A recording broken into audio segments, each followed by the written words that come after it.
Hey everyone, I'm Kristen Shipley and welcome to Coffee and Hot Tea with Krissy.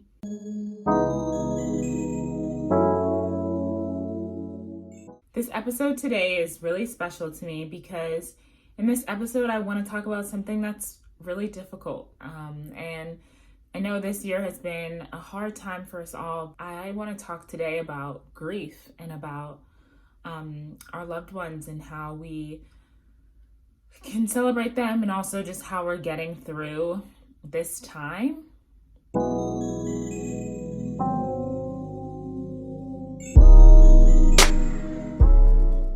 So today, the coffee that I'm drinking is Maxwell House. And this episode is dedicated to my grandfather who passed away about 2 weeks ago now. Back when he was still healthy, he used to drink Maxwell House coffee with whole milk and 2 sugars out of a teacup on the table, and he would drink it out of his Oreos mug. I don't have an Oreos mug, so I'm drinking out of a Ravens mug, his second favorite team. Very earthy. This is rich and dark, and just, I can remember my grandfather used to drink coffee in the mornings, usually while he was reading the morning paper and clipping coupons if it was a Sunday so that he could take them on his weekly grocery store runs. I feel very blessed in that my grandfather lived to see 91 years of life, and he lived a very full and active life in everything that he did. He died peacefully in his sleep from health complications, and it's crazy to think that only 2 years ago he was in North Carolina for my graduation at North Carolina A&T and was there with me and told me how proud he was of me, and just has always been there to support me, whether it be sporting events or birthday parties or anything that I've done. My grandparents and especially my grandfather has always been there to support. And this Thanksgiving was really different and hard. I spent the Thanksgiving eating dinner with my parents. I'm an only child, so it was just us. We had a great meal. My mom did most of the cooking and I contributed a dish. I made some dressing, but it was hard. I mean, not only is my grandfather no longer here with us, but we couldn't be with our family in the way that we traditionally are. We did dial in with everyone over a Zoom call, and that was really nice just to see everyone, hear from everyone, but it's just not the same. And I know 2020 is really hard, and my heart really goes out to all of those who, like me, have lost loved ones this year. And so in this video, I just wanted to talk about some of the ways that I'm processing grief in hopes that it can hopefully help someone who's going through something similar, especially during the holidays. With Thanksgiving just behind us and Christmas right around the corner, grief is heavy, it's hard. And I wanted to share a few of the ways that I'm processing grief this holiday season. And I'd also like to hear from you all. If you all have different ways or advice or just ways that you're kind of thinking about processing grief.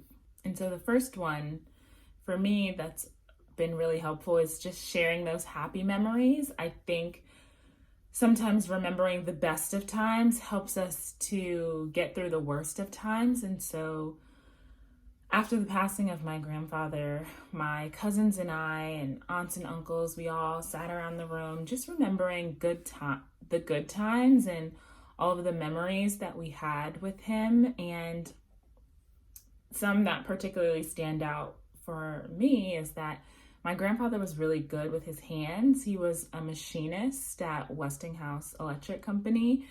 And so he was always very crafty, always making stuff. And so I can remember the first dog we had, his name was Simba. I can't remember what breed he was. I think he was kind of a mutt. But for my dog Simba, My grandfather made a doghouse for us, and he had his name on it. He painted it and made this doghouse, and then he also made us a set of metal pooper scoopers that we still use to this day with my dog. And it was just cool to see the way he was able to just pick up the materials and just make something and be really crafty, and was always really great with his hands, including he really loved to garden. And so every summer he would grow tomato plants in the backyard with big, juicy, ripe red tomatoes. And this leads me into my second way that I'm processing grief, which is to create and make something that reminds you of that person, or to do something that reminds you of that person. And so this past summer, this was even before my grandfather passed, my mom bought a tomato plant. It wasn't big, ripe, juicy tomatoes. They were more like little cherry tomatoes, but it definitely was reminiscent of the garden that my grandfather kept in the backyard. And to be honest, I used to not really like tomatoes very much. Growing up, my grandparents used to always make stewed tomatoes and put them on sandwiches and make all kinds of dishes. And it's only more recently that I've grown to like tomatoes. And so, especially now, every time that I eat tomatoes or see a tomato plant or even grow my own tomato plant, I definitely will think of him. And that's something that can continue to grow and just be a way to honor him and remind myself of him. And I think just honoring the people that we love with something that reminds us of them is a great way to have their legacy live on within us, and be able to share that with other people. The third way that I'm processing grief this holiday season, and this one is really hard, but is disconnecting and just really being in touch with those emotions that you're feeling and allowing yourself the space to feel those things. I think when things first happened, I was in a state of disbelief, and you try to distract yourself with what's going on social media or what your friends are doing, or just trying not to think about things. And I think especially in the world that we live in now, where we're really living a lot of our lives online, with having to work from home and then using technology to communicate with our friends and our family, it can be really hard to kind of separate the two and just kind of create that space for yourself to just breathe and think and process everything. And so one of the ways that I try to disconnect is through journaling.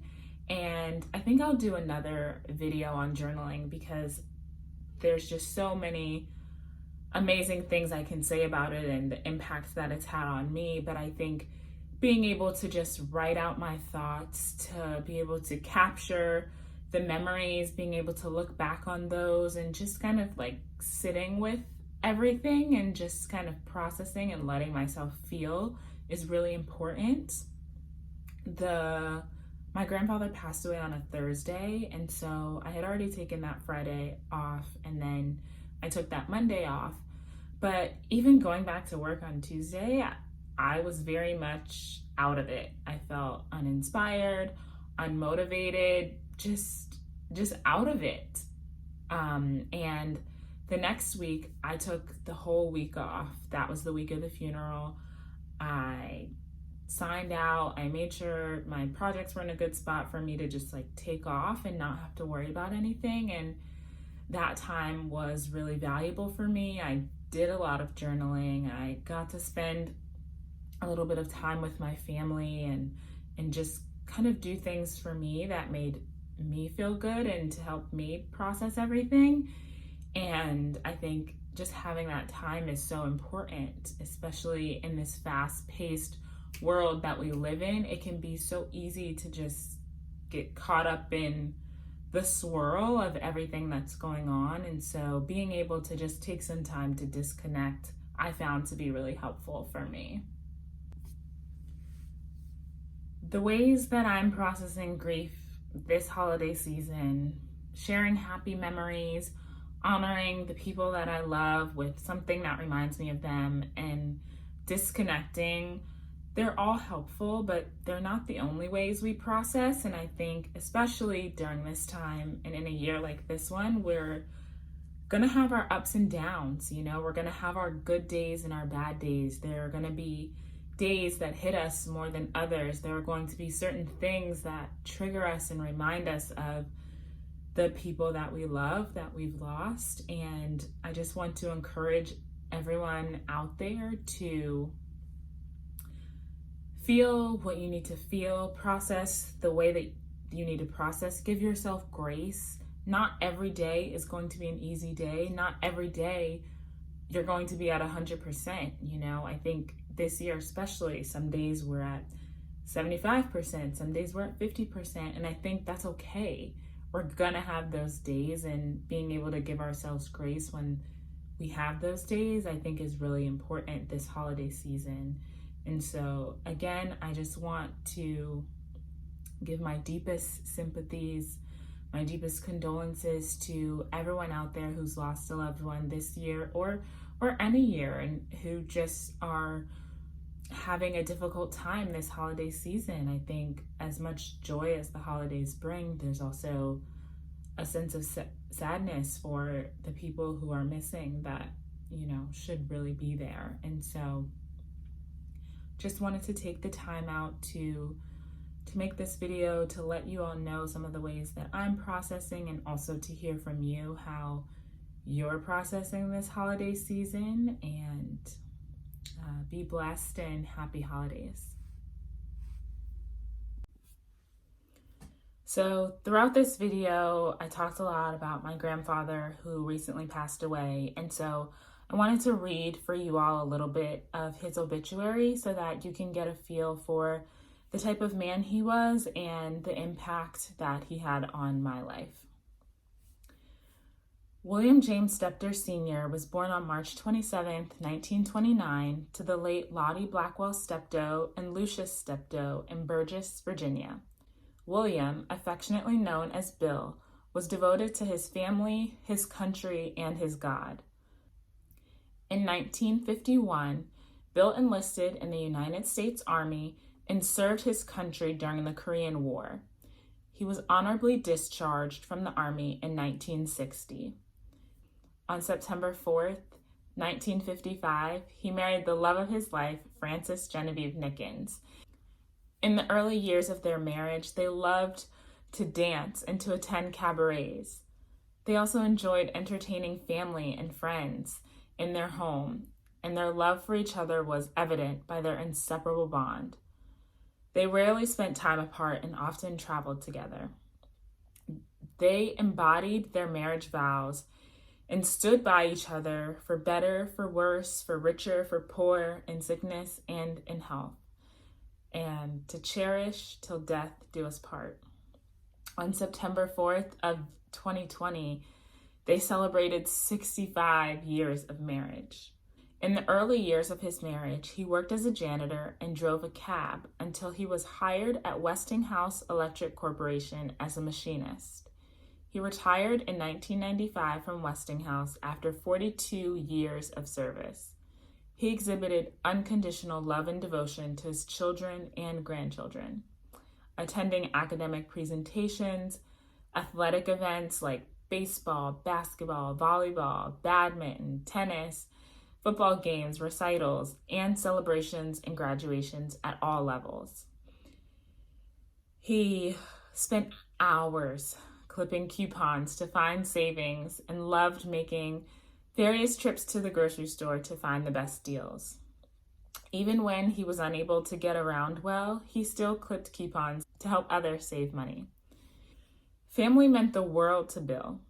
He treasured Sunday dinners with his family and loved to cook.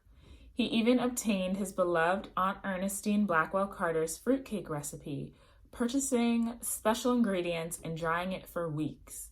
He made fruitcakes several years in a row at Christmas time, as holidays were extremely special to him and meant more quality time with family.